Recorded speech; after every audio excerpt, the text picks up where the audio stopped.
What's up? What's up? I'm Dr. Omatma, host of Egg Meets Sperm, where we're busting fertility myths, sharing tangible tips for your fertility journey, and bringing you the most knowledgeable guests to support your journey to parenthood. This podcast is for both women and men because getting fertile as fuck is for both partners, don't you think? Remember, just listening to this podcast won't get you pregnant, but following the tips we share just may. Let's get you fertile AF so that you can co-create the family you dream of. And if your partner's not listening to this, make sure to share this episode with your partner. Hello and welcome to Egg Meets Sperm. I'm your host, Dr. Omatma, and we have a really special guest today, Dana Kay, who is a board-certified holistic health and nutrition practitioner, 2 times best-selling author, and the CEO and founder of the ADHD Thrive Institute. As a mother of a child with ADHD, she knows firsthand the struggles that come with parenting a neurodiverse child and the freedom that is possible once parents learn to reduce ADHD symptoms. Dana has been featured in Forbes and Authority Magazine, on the Medium, Influencive, Thrive Global, and various other online media. She has also been a guest at multiple parenting and ADHD summits and podcasts. Her mission is to help families reduce ADHD symptoms naturally so that children with ADHD can thrive at home, at school, and in life. Welcome, Dana. Thank you so much for having me, Mama. I'm so excited to be here. I love that you're here. And I know our listeners are like, wait, what? What are we talking about? I don't have kids yet. So you guys, there's a very unique reason why Dana is here. And you can tell us. I imagine that you haven't shared this very much in the public sphere in terms of your own story with fertility. Yeah, definitely. Yeah, this is a different podcast that I'm normally on. And I love that I can come on here and share my story, but also what parents can be on the lookout for when they do actually have a child. But I think my really underlying reason why I wanted to be on here today is to share my infertility story. I don't really share it actually because I'm always sharing my ADHD story. And so here I'm sharing another type of story. I've got 2 boys and my oldest boy is almost 13 and my youngest is almost 9. And it took me 6 months to get pregnant with my first son. When you're first trying to get pregnant, and even 6 months is such a long time, even though everyone tells you it can take up to a year, it felt like a century. But when we decided to have our second child, that's when things went a little bit haywire, and we were trying to get pregnant with him for about 9 months. And we still weren't pregnant. So we went to the doctor and just started to have some tests to sort of investigate what was going on. And honestly, they could not really find anything. Everything was sort of well with my husband. Things were pretty okay with me as well. And so we decided to do IUI. And I'm sure your listeners know what IUI is, given that we're talking about egg meets sperm. There are so many 3-letter acronyms in the fertility world. Sometimes I have to be like, wait, what's that again? Yes. Wait, what's this one? Like our audience is like super duper smart. It's like all these badass women that are like, yeah, TTC, IUI, da da da da da, right? Like a whole secret code over here. I remember that secret code. I remember being on Baby Center, I think it's Baby Center website, on the trying to conceive TTC and all of these things. And so, yes, so we went down that journey and we had 5 rounds of IUI and still nothing. And it was so devastating. And then we decided to proceed to IVF, and we had a live retrieval. They harvested 18 eggs, which was actually, they harvested 22 eggs and they fertilized 18, which was amazing. Incredible. Yeah, it was actually in Singapore. We were living in Singapore when we were trying for our second, and they put in 2 eggs. Even though I was only what was I at the time? Maybe about 33, 34. They put in 2 eggs because they were allowed to do that in Singapore. Mm. And I didn't get pregnant. And that was devastating. And so they froze the 18 embryos and then we tried again and they put in 2. And that's when finally they stuck and I got pregnant. And I was actually pregnant with twins. And about maybe 9 weeks into the pregnancy, I had a massive bleed and lost one of them.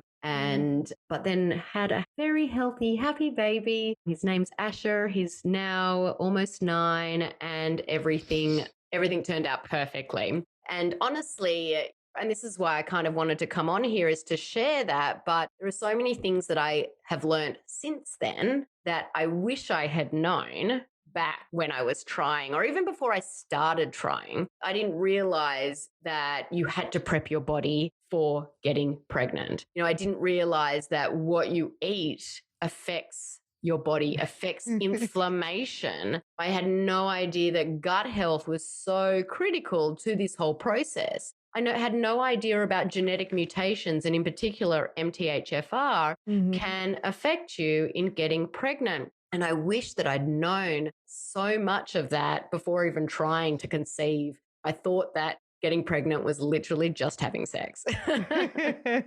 It's unfortunate because this is what we are taught in society. We have this blind misconception, I should say, that it will happen instantly when the gloves come off. So it is often a shocker to so many couples when it doesn't happen.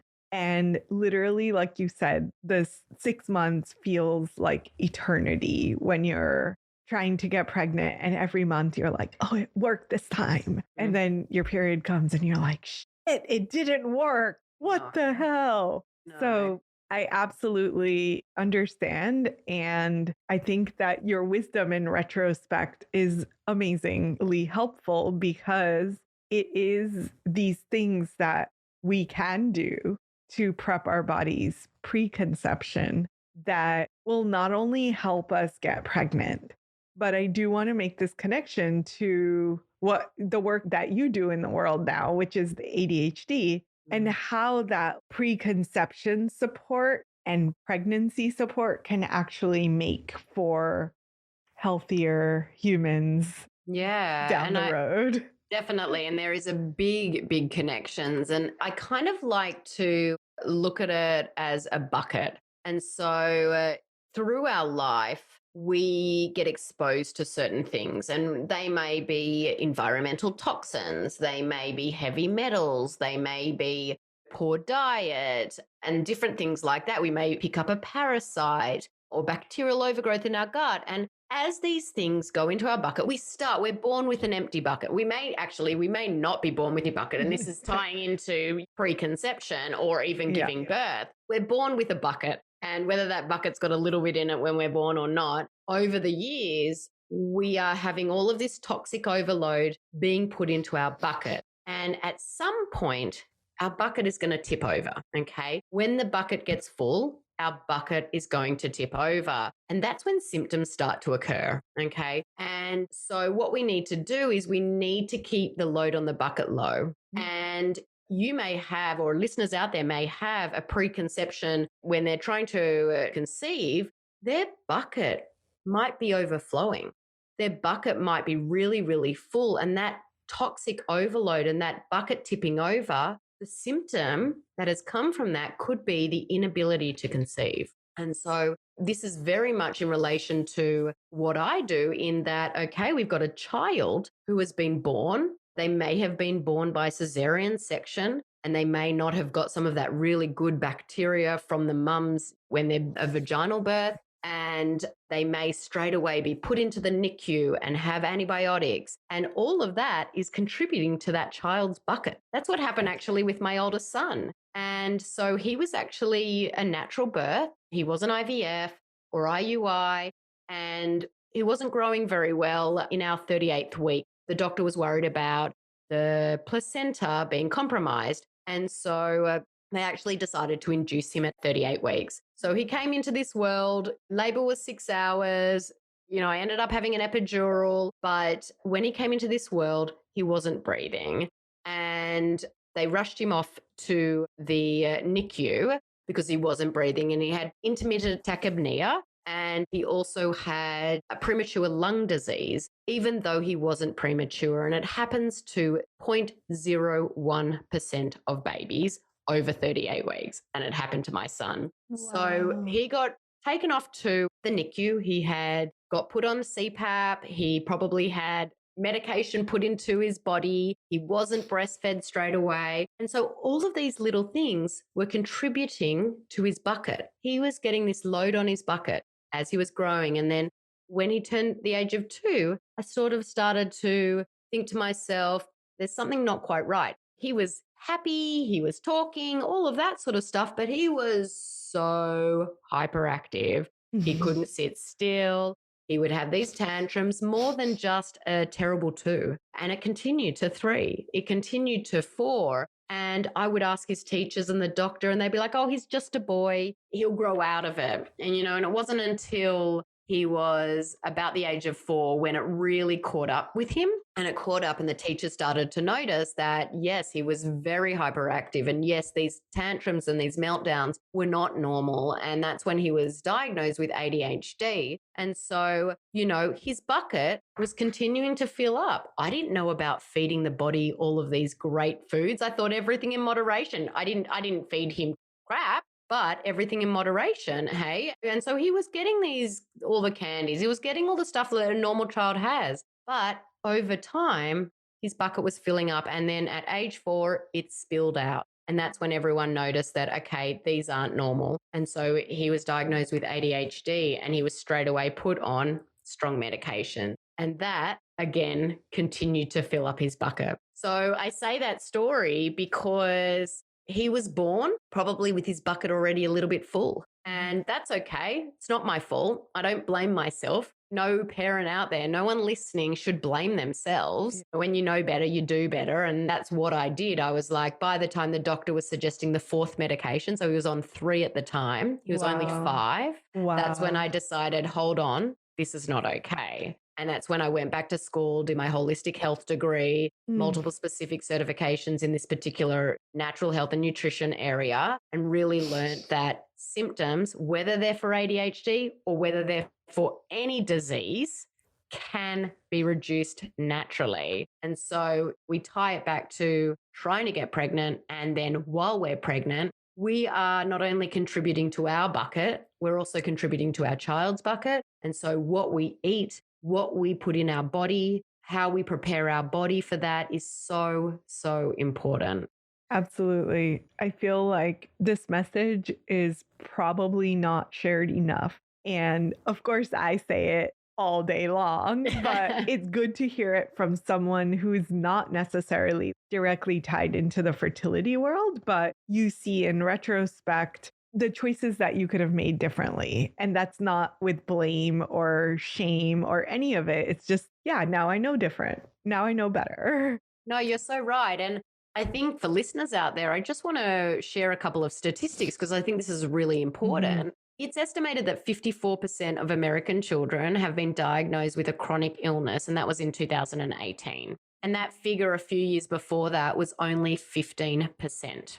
15 to 54% in a few years. And that increase is just shocking. 1 in 2 have anxiety, asthma, type 1, type 2 diabetes, epilepsy, cystic fibrosis, heart problems, allergic conditions, learning disabilities, hyperactivity. 1 in 5 have allergies, 1 in 6 have developmental delays, and 1 in 68 have autism. And I think that's just recently changed to like 1 in 32. Wow. Okay. And so why do you think that this rise has occurred so rapidly?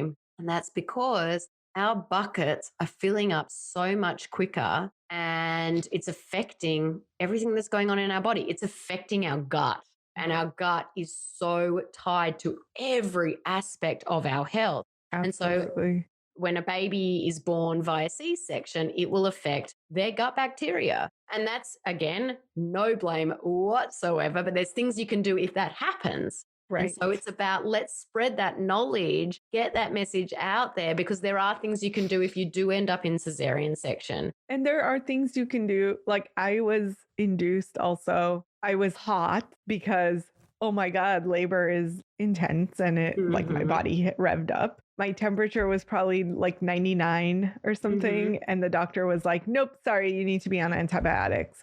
So Yeah. I was in birth getting antibiotics. So now my child was not given the right microbiome, even Yeah. though all the way through pregnancy, I'd been super diligent about this. And then you're Yeah. in the moment and you're like, okay, I guess I need antibiotics. Even Yes. I fought it like tooth and nail, but there was no way around it. Like this doctor Yeah. was not leaving till I said yes to the antibiotics. So I had to as well. And I it's, also, because I was Rhesus negative, and so you have mm, to get some sort of shot or something because you yeah, don't want to create antibodies for. So that's what I had as well. yeah. But I think what a lot of people don't realize is that 80% of the body's entire immune system is within the gut wall, Mhm. along with billions of nerve cells and extensive amount of beneficial bacteria. So all of our children's health, whether they're born, whether they're even conceived, is quite literally connected to everything that occurs in not only your gut, but when they're born, their gut. Mhm. And if we go back to that antibiotics, I have so many families that come to me for guidance with their child's ADHD symptoms in how they can reduce them naturally. I sort of get that health history. What was the birth like? What was the pregnancy like?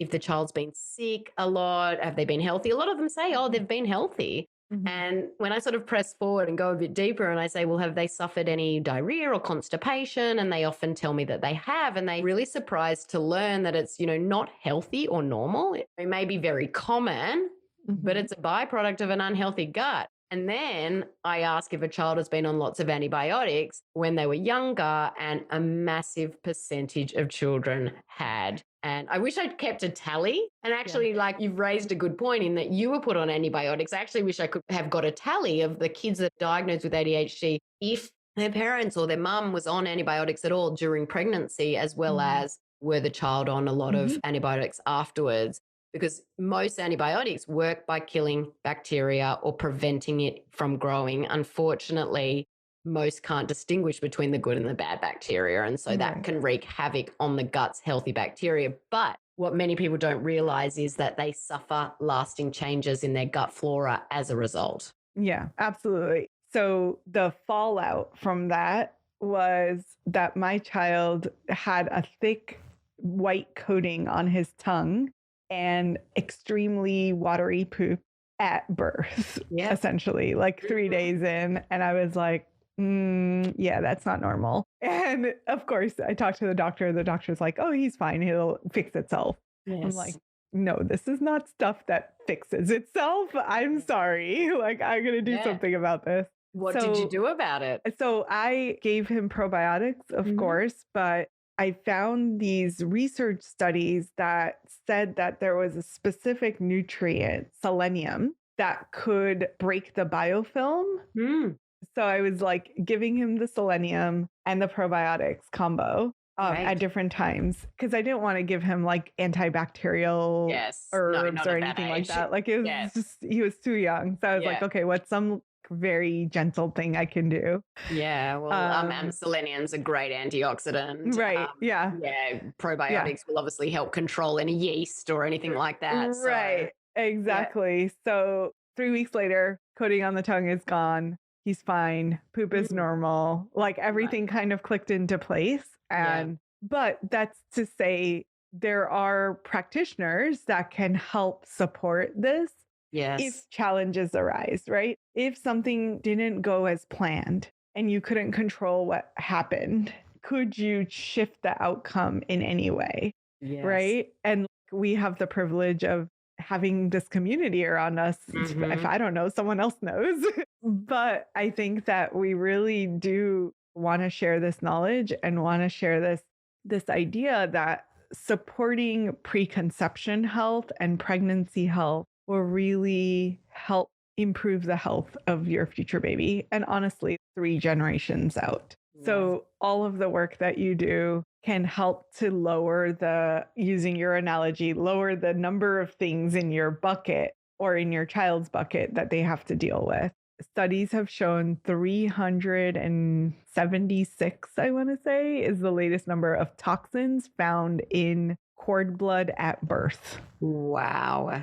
That's a lot of shit that's already in the bucket. And that gets transferred to the baby's bucket. No, Yeah. that's cord. So cord blood, Yeah, it's cord blood, on yeah. the baby side. So so it is a lot of exposure that this child is having in the womb, and the things that you can do to prevent that from happening.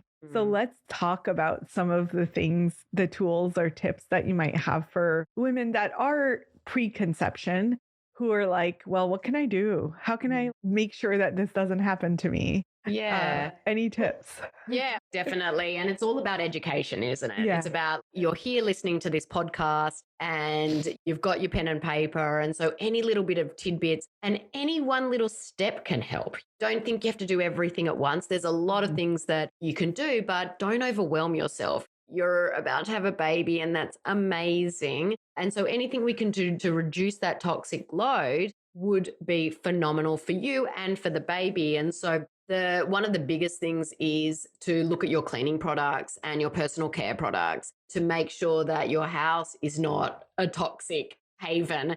And I like to go to ewg.org and you can actually rate your cleaning products and your personal care products to see what they're rated. And I always like to buy them that are like the A's and B's. It really depends on your budget. You may want to go a little bit B if you can't afford some of the A's all the time because it can get expensive. Another thing that you can do is buy organic produce rather than non-organic. And again, everyone's budget's different. And so check out ewg.org's Dirty Dozen and Clean 15. The Dirty Dozen, it focuses on the foods that have the highest amount of pesticides on them. And so you definitely want to be buying organic for those. The Clean 15 are the ones that have the least amount of pesticides. So you don't need to buy organic for those. And then everything in between is based on your budget. That's a good point. So let's slow it down just a second. So with the pesticides, can we talk about very briefly the effect of pesticides on the gut health? Oh, well, look, I mean, it's just breaking down the lining of the gut. And what's happening is when the lining of the gut is broken down,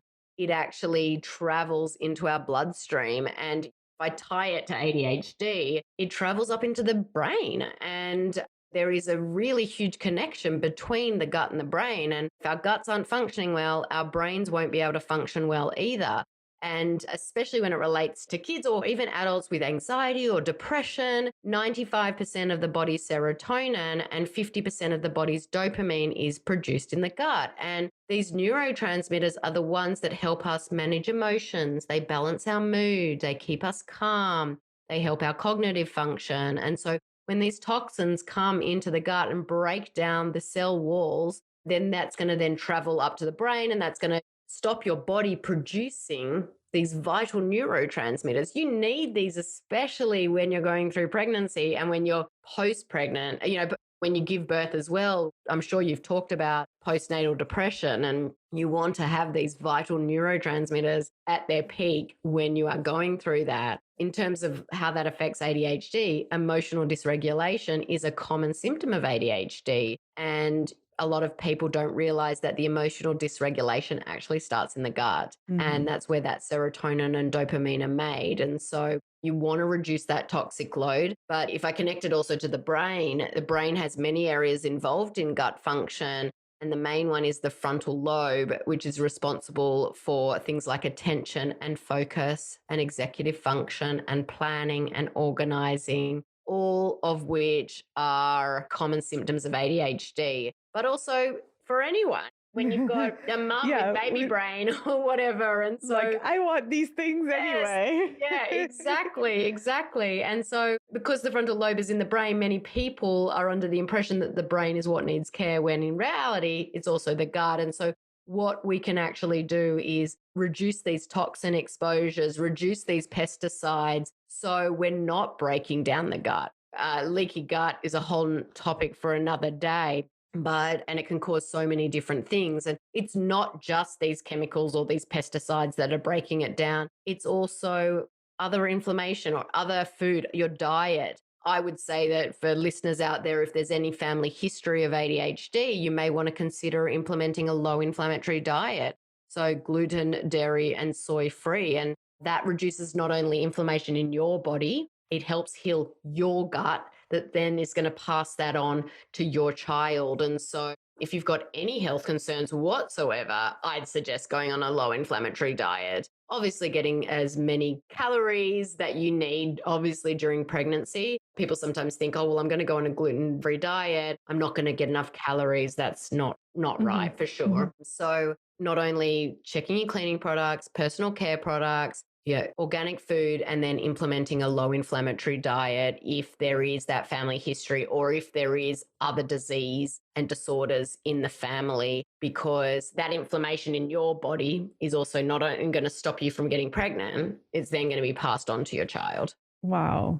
This is so good. This is like so good, because I feel like you're making this connection of the work that women are doing right now to be able to get pregnant, which is the end goal in so many people's minds, right? And we're expanding this out. It's not just to get pregnant. It's not just to have a child, but all of the work that you're doing now is supporting the health of your future child. And if we can really lower this percentage of kids diagnosed with conditions, like I've not heard this before. So you literally were like, what, 54% of kids in the US have chronic conditions?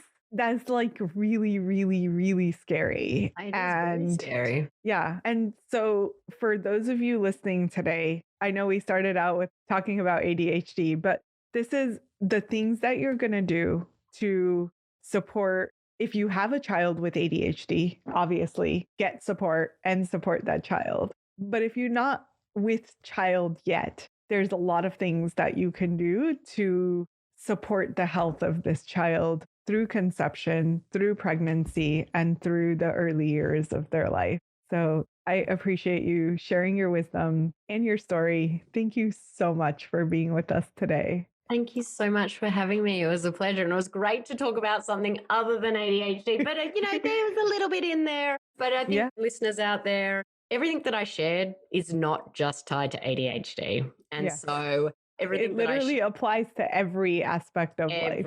Every aspect of life and health. Absolutely. So please tune in for the rest of the week for amazing tips to apply to your day-to-day life and optimize your fertility. Thank you for being with us today. We'll see you soon. Was that an amazing episode or what? Make sure to check our show notes so that you can link up with our guests. And if you're not a part of our secret Fertile AF community, you can join for free via the link in our show notes. Last but not least, have you showed us some love lately? It would mean the world to us if you could share and review our podcast. Thank you so much. We'll see you next time on Egg Meets Sperm. Peace.